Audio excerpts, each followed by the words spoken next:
chicos, muy buenas tardes. En este video vamos a aprender a conjugar algunos verbos, ya que en un video anterior aprendimos los pronombres personales y en otro video aprendimos verbos. Entonces hoy vamos a aprender a conjugar verbos. Vamos a empezar por el verbo tortear, shorok. Yo torteo, la in nakin shorok. Tú torteas, la at nakachorok. Él tortea, haan na shorok.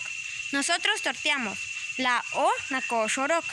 Ustedes tortean, la esh nake shorok. Ellos o ellas tortean, hanep nake shorok. Muy bien, ahora vamos a conjugar otro verbo. Vamos a conjugar el verbo cantar. Yo canto, la in nakin bichang. Tú cantas, la at nakat bichang.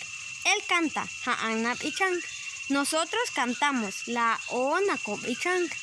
Ustedes cantan, la esh nakesh bichang. Ellos o ellas cantan, hanep nake bichang. Muy bien, ha sido todo por hoy. Muchas gracias.